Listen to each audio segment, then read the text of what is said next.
on off, depan belakang. Oke, sudah ready.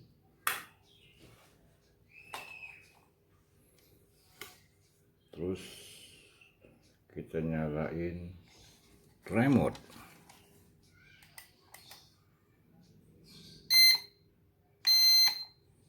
Kalibrasi sangat mudah sekali.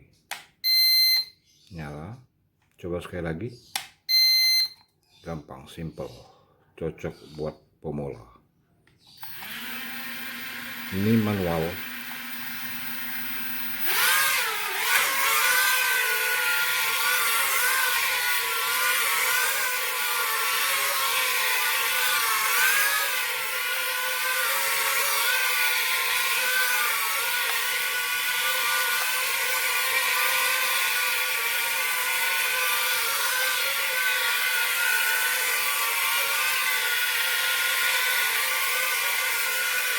Landing. Wah, mantap. Jangan lupa like, comment, subscribe di channel and another drone. Bye bye.